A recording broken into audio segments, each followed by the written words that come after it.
Hello, welcome to the Horror of It All movie podcast. I'm Eric. Today I'm going to be doing my top 20 favorite Vinegar Syndrome partner label releases. That was a mouthful. I'm not going to go into super detail in each movie. I'll give you a gist or whatever, some more than others, but if anybody's been following my channel and watching my videos, awesome. If you like what you see, give the video a thumbs up. Maybe even subscribe. That would be awesome. But I've been mentioning this for a little while, so I really just wanted to get it done. So let's dive right into it. My number 20 of my top 20 favorite Vinegar Syndrome partner label releases, I won't say that every time. I'll try not to anyway, is one from one of my favorite labels, Culture Shock. Video Murders. This one, it wasn't exactly what I was kind of expecting. I don't know really what I was expecting. Almost maybe like a shot on video type thing.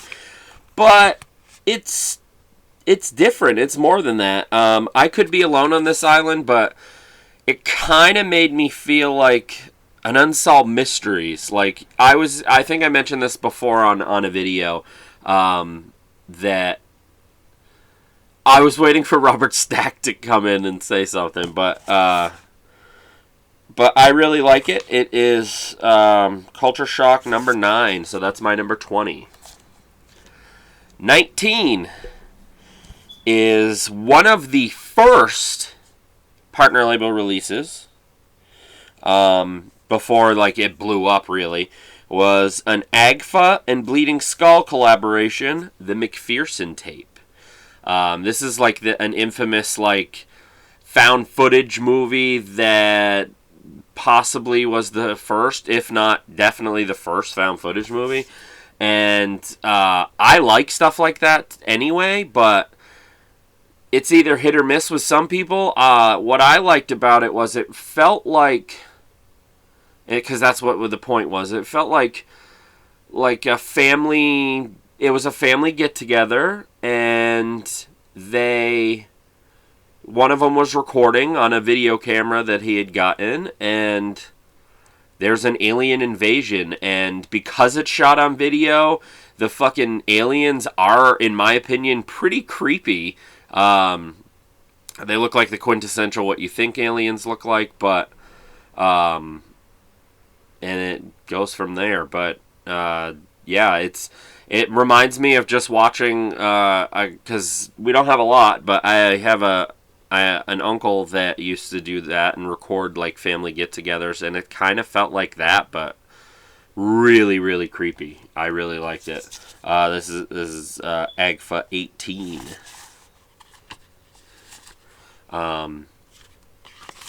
I believe this is on like Shudder, or at least it was, but I highly recommend picking this up. I know some of these you'll still be able to get slips if you're into that. I am, but yeah. Number 18, sorry, is another Culture Shock. Culture Shock number 7, American Scream.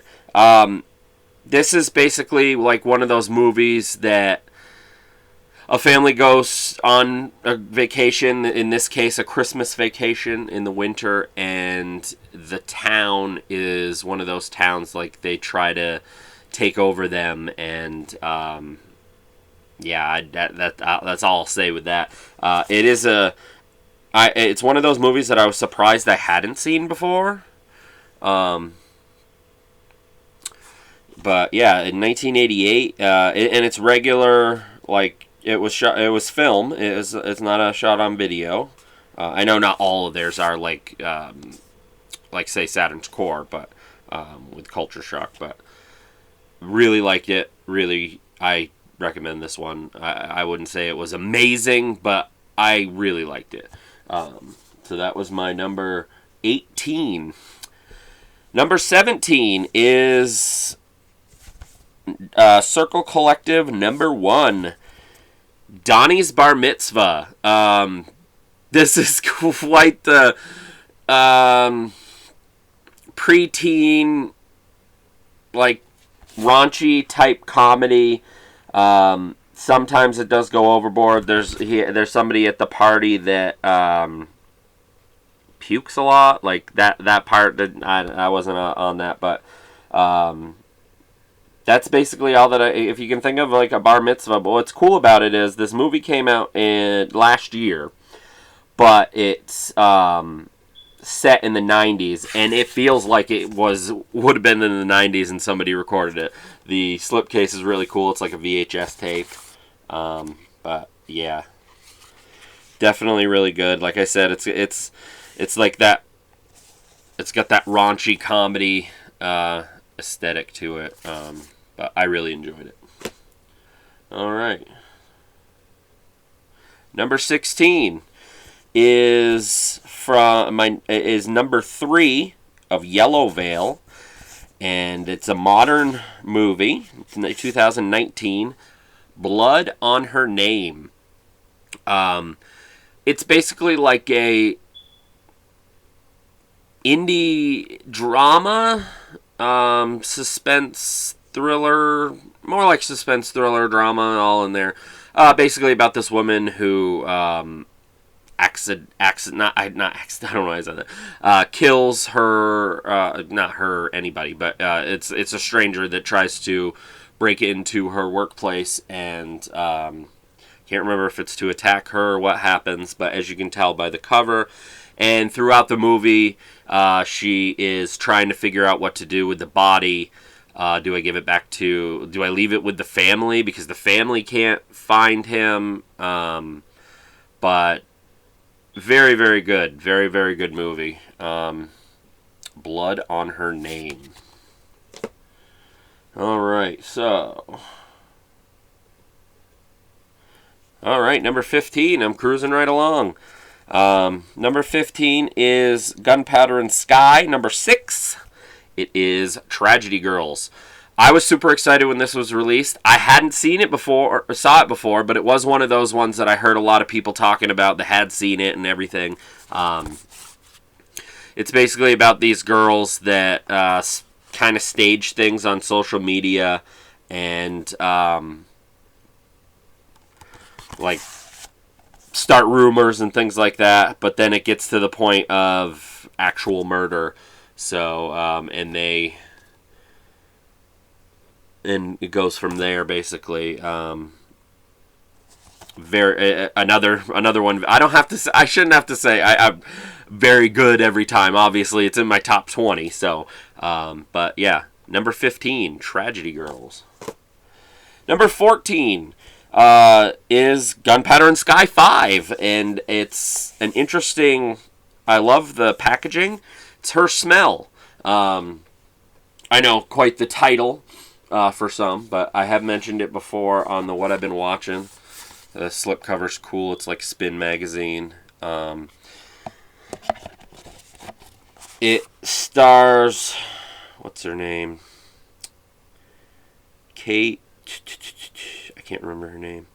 But yeah, it's basically about this woman who is a nightmare, and she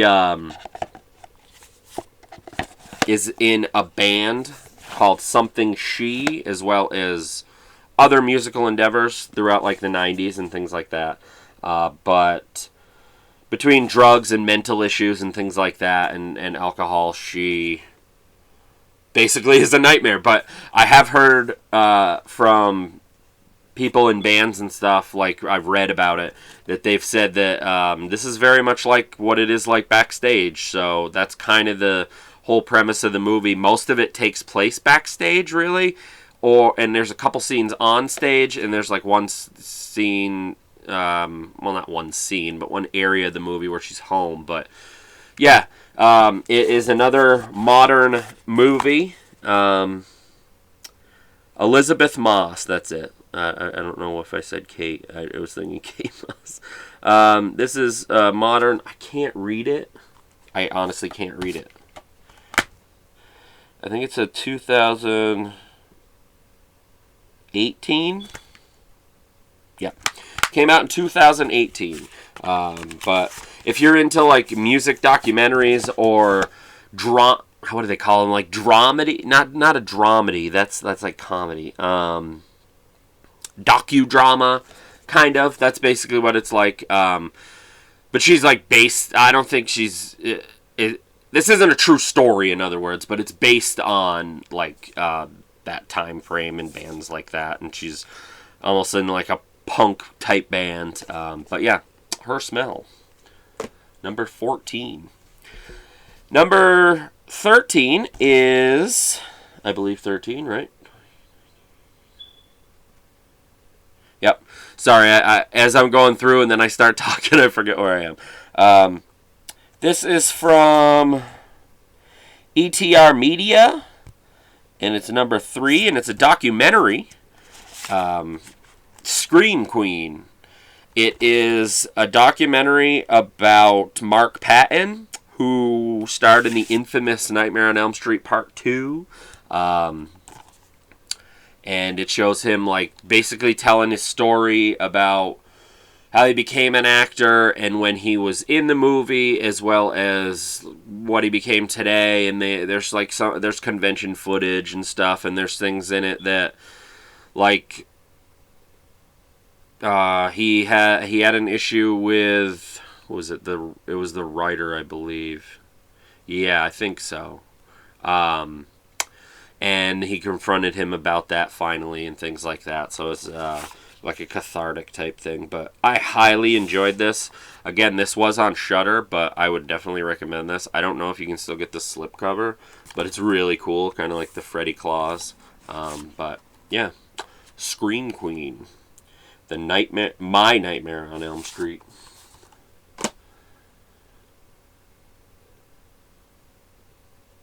Number 12 is another Culture Shock, and it's Culture Shock number 8. And this was the... Number 8, really? Or no, number 6. Number 6. Okay, that makes a little bit more sense. This was the first one that when they became a partner label, because they had been doing their own stuff. First one with that Vinegar Syndrome type slipcase. I love this slipcase. It's so cool. I don't think you can get this slipcase anymore. But Girlfriend from Hell. I didn't say the name. It's basically a movie about a group of like 20-somethings, and they go to a party, and one of the girls ends up being possessed. And it ensues from there. It's definitely a funny, it's funny. It's a funny horror movie. Like it's light on the horror necessarily, but it's a lot of fun. This is probably my favorite Culture Shock, I would say. But yeah, Girlfriend from Hell. Number 12. All right, we are getting there. Is it 12? I'm sorry with me forgetting. Yep. Number 11. Okay, I think I have it. I'm overthinking it. Is the first Saturn's Core. And it's a great fucking documentary. Mail Order Murder. It basically, it's self-explanatory. The story of Wave Productions. If any of you don't know, Saturn's Core specializes in shot on video and a lot of Wave stuff, and this is a really, really good documentary. Number 11. My number 10 is a triple feature. I know, kind of cheating, but I said release, not movie, so I guess not. Is another AGFA, and this is just AGFA 35. It's the Bloodorama Triple Frightmare. I was super excited about this because Carnival of Blood was on it. And in the end, I liked it a lot, yes, but it was my least favorite one of the package. But I had seen Carnival of Blood years ago when I was like a little kid, probably. Help Me on Possessed is pretty good. But my favorite one was Night of the Strangler. Now, Vinegar Syndrome actually put that out on DVD, but I'm going to read the quick little synopsis here. Night of the Strangler. A Southern fried whodunit with murder, radical tension, and a starring role from the Monkees' Mickey Dolenz. This sweat-soaked sleazer feels like a cross between an American Giallo and a trashy airport paperback novel. Loved it, loved it, loved it. But yeah, I liked all the movies on here, but Night of the Strangler is pretty great. And it doesn't say it on here, but I did like on the Vinegar Syndrome DVD when they described it. One of the last things and zero strangulation. So the title's like, what? But yeah. Alrighty. Number 9. Another Saturn's Core. This was probably my favorite Saturn's Core. I don't know if I have any more coming up, but come on. Shattered Dead. I've looked forward to seeing this movie for a long time and somehow never got a hold of it until they released it. That's their number 4. But man, so good. It's like shot on video zombie movie, end of the world type thing. Or maybe not end of the world, but winner of Best Independent Film Award in 1995, Fantasta Fest. And it's one of the most sensational video nasty controversies in the BBFC history.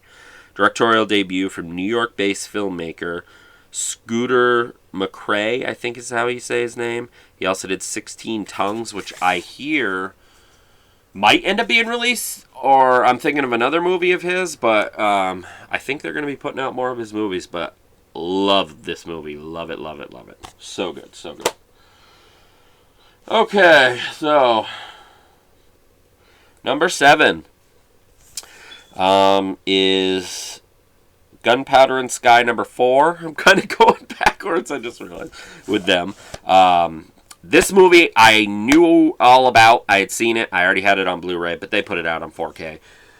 Summer of '84. It's basically like Rear Window, but it's about a kid who, his neighbor, who also is a cop, he thinks is a murderer, and that's as far as I'm going to go with it. But if you haven't seen Summer of '84, it is so fucking good. And there's so much art in here. But I highly, highly recommend getting this edition. I think you can still get it. But yeah, check out Summer of '84. So good. It is also a more modern movie. I didn't mention Shattered Dead was from the 90s, I think. And but yeah, Summer of '84. Number 6. First in my top 20 from Terror Vision, co-owned by Vinegar Syndrome's own Brad Henderson, which I love listening to him on podcasts and stuff, and I'm friends with him on Facebook, and I look at all the cool stuff that he does and posts and stuff. But Killing Spree. I already own this. I had a super rare Blu-ray, but I had to buy this because there was more stuff on it, and I fucking love this movie. They're all dead, or are they? It's basically about this guy who gets super jealous of his girlfriend, wife. I don't remember if it was which one it is.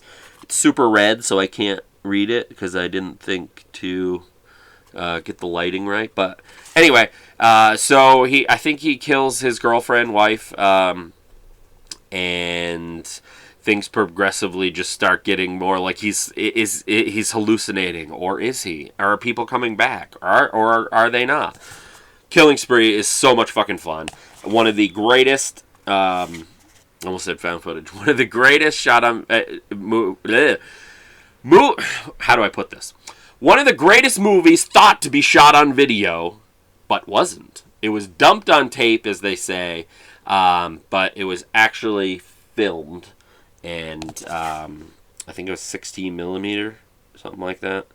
But yeah, it was filmed on film, but it was dumped on tape, so it was thought to be a I keep wanting to say found footage. Um, shot on video. The inside is white, so that's better. Brand new upscale transfer from the original 1987 1-inch tape. Yeah. Ritter's cult classic 16mm slasher zombie fan favorite. So yeah, slasher zombie type movie. That's the inside, pretty cool. Sorry about the glare. But I can see why, even in magazines I heard, I might not even heard, I might even read it. It might have been Horror Hound. I can't remember. But magazines have said that it's a shot-on-video movie, and it's not. It's not, but absolutely love this movie. Killing Spree. Highly recommend it if you're into that, or if you're into shot-on-video, because that's what it kind of looks like. That was my number 6, I believe, right?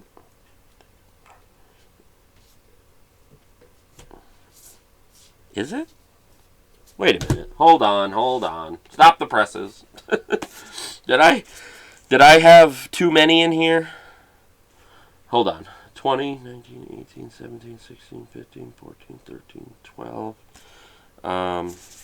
11, 10, 9, 8, 7. Okay.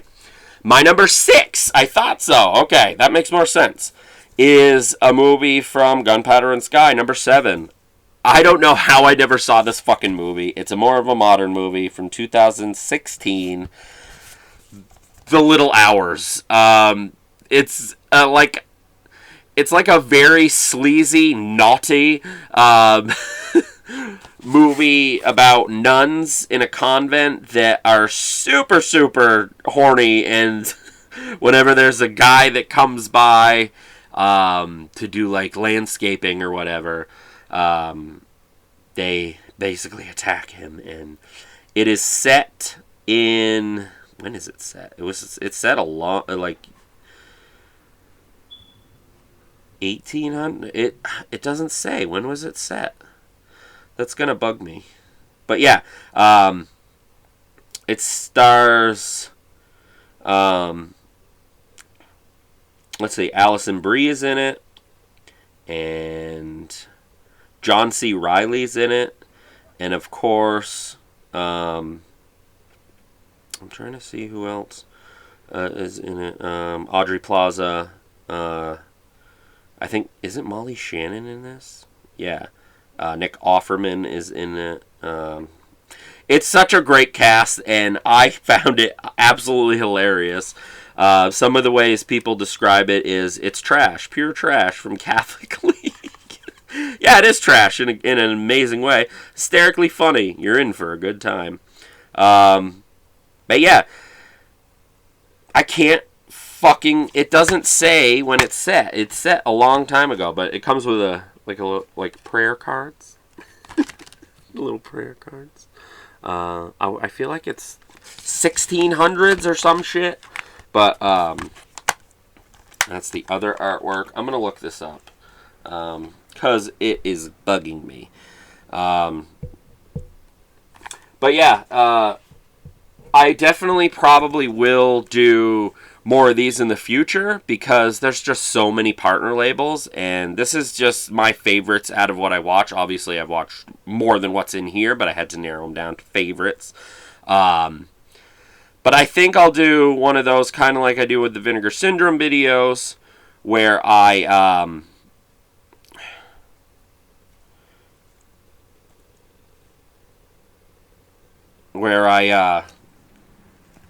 do another top 20 like favorite scents. Well, my fucking phone isn't working either.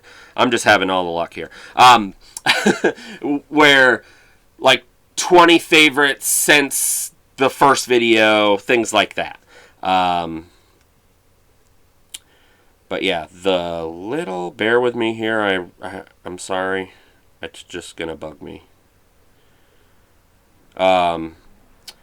I'm definitely, as you can tell, having fun with the partner labels. I have merch, Fun City shirt. I have a Culture Shock shirt, which I've worn before. I'd love a Saturn's Core shirt. That would be awesome.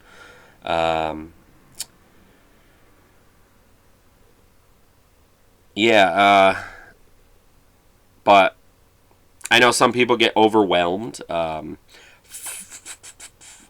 by set in the 14th century. Jesus. Okay, so it wasn't. It was older than 1347. Jesus Christ. Sorry about the lull there, but I had to find out. I knew it was set in a long time ago. Don't let that throw you. It's such a fucking fun movie. I absolutely adore this movie. But all right, now I'll get into my top 5 in just a second. But yeah, I'll probably do that someday in the future, when I have enough favorites or whatever. But I know some people do get overwhelmed by partner labels. Some people might even ignore them. I don't know. First and foremost, it's about Vinegar Syndrome for me, of course, and it always will be.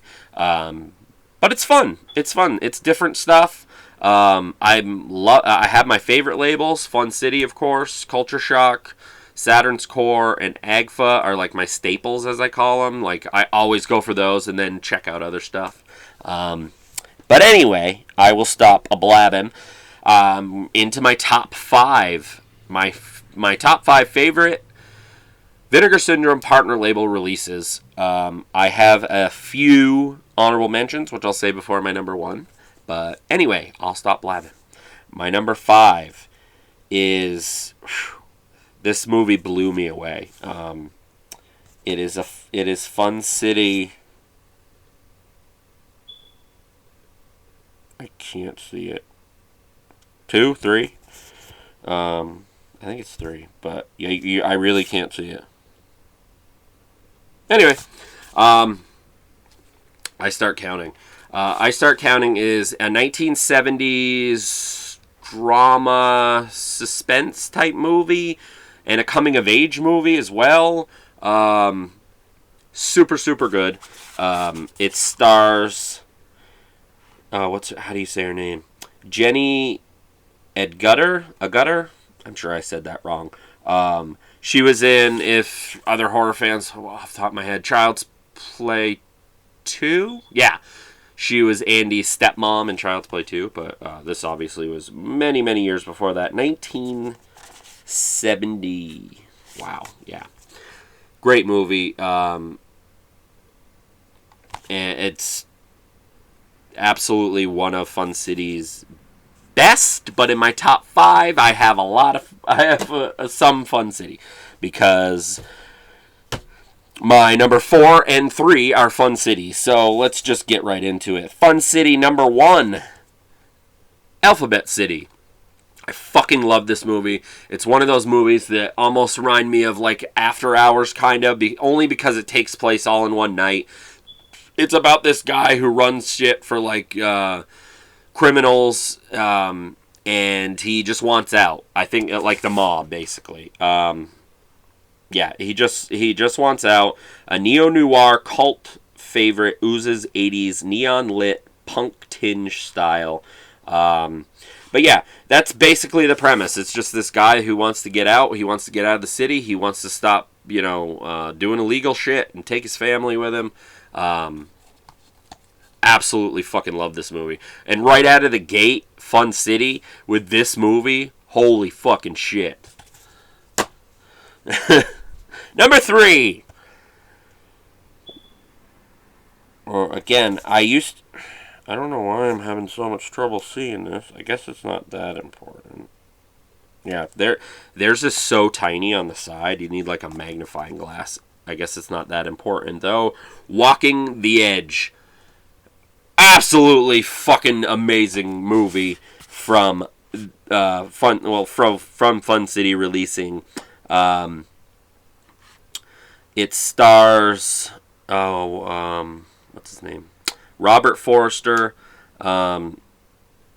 Just a great fucking movie.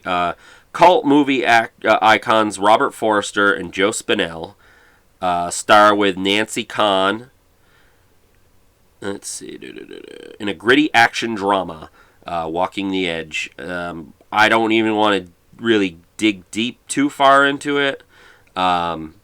But Jason walks. Cabs prowls the seedier, grimier of the early 80s Los Angeles, picks up passengers, gamblers, prostitutes, addicts who match this environment.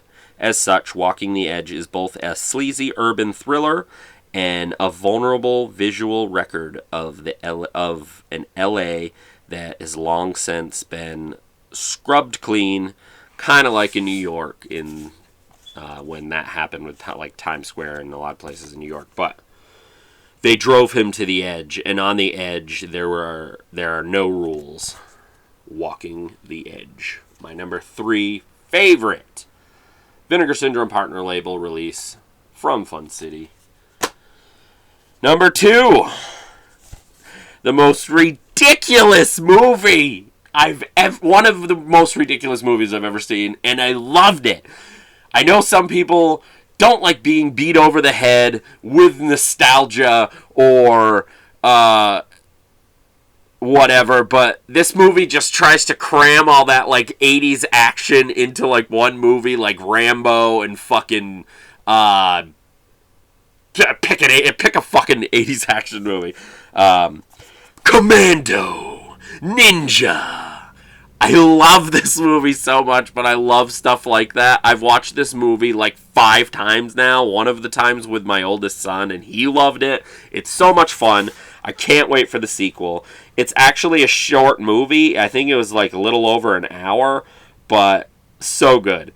So many like callbacks or references to old 80s action movies, and if you're into that shit, you'll probably like this, unless you're one of those people that don't like that type of thing because it's more of a novelty than it is actually a movie from then. So much fun. I can't wait for the sequel. My number 2, Commando Ninja. So absurd. There's time travel, there's fucking everything just crammed into a little over an hour, and it's I geek out over it every time. I love it. I can't wait. I gotta watch it again. My little handful here. I got a few, and these were really hard. I almost did a top 25, but I thought like, that's kind of pushing it, and it's already gonna run a little bit, which I'm not too bad. I'm 32 minutes in. I can't show the front of this, but I wanted to include a Pulse video, and this is a pretty damn good release. It has 2 movies on it. It is I had it on my phone. I can't remember how they pronounced it, but it was like Iletu Ufas. I have no idea. I have it in my phone. Hold on one second. It is. Il était une fois. I don't know if you heard that. I'll do it one more time. Il était une fois. That's Google Translate. I don't know why she sounds drunk, but she is speaking in French. Il était une fois.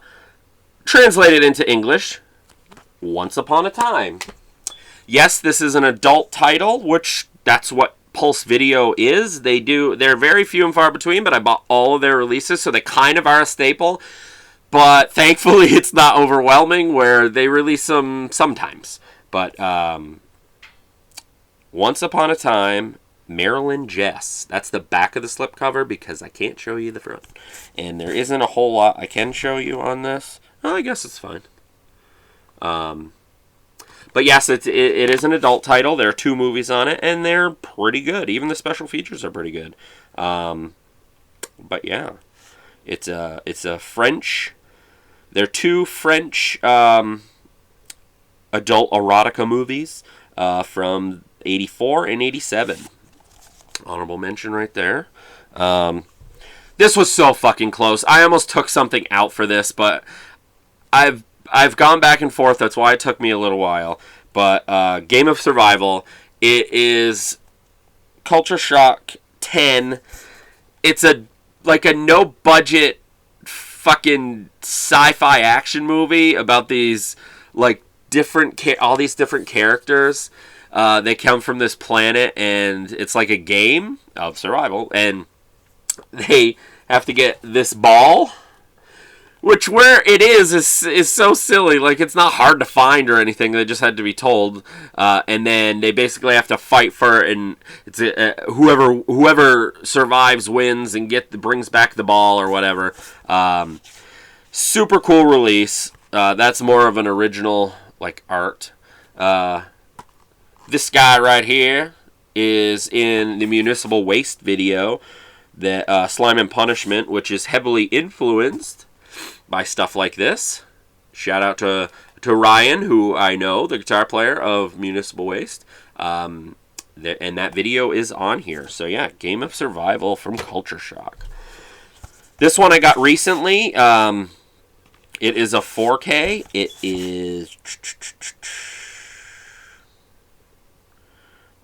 it's a German movie, which I actually had on VHS, but never watched. Out of Order.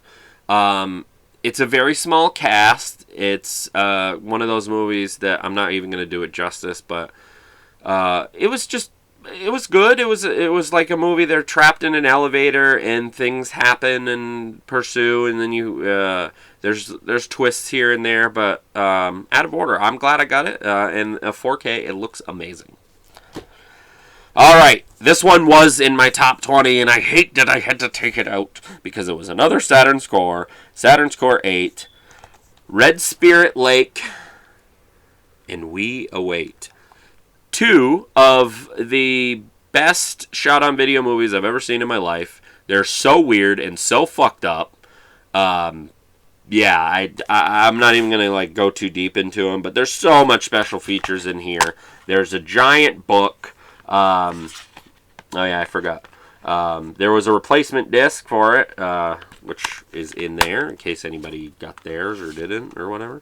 But yeah, if you're into shot on video, no, it's not a huge thing for some. Either you like it or you don't. I love shot on video movies. Obviously there's bad ones, but there's bad ones in any kind of movie. But these, in my opinion, were great. And speaking of shot on video, yes, my number one favorite Vinegar Syndrome partner label release is from TerrorVision. As I said before, I'm not sure if there was any other TerrorVision. Well, there is. TerrorVision number 5, Video Fucking Violence. This is, in my opinion, the greatest shot on video movie ever. Like, it's a genuinely, in my opinion, of course, great movie. It's so good. It's basically about this guy who comes from New York with his wife, and they open a video store. Highly nostalgic already. Nostalgia heavy right there. And he slowly starts to realize that the townspeople are insane, and as the movie goes on, you find out different things about them. I'm not going to go into too much detail, them being murderers and everything, but yeah, and they like to record it, and that's where Video Violence 2 comes in. I love that. This is his video store on the movie. That is some of the greatest art ever too. I love it. But yeah, I loved Video Violence 2 as well. I liked the first one better, but in Video Violence 2, they basically have taken over the town, and they, there's a couple of guys that were doing, basement videos and, fucking torturing women and recording it, and then they bring it to the video store, or they pass them around anyway on the first one. Now at the video store, you can rent these movies. So fucked up.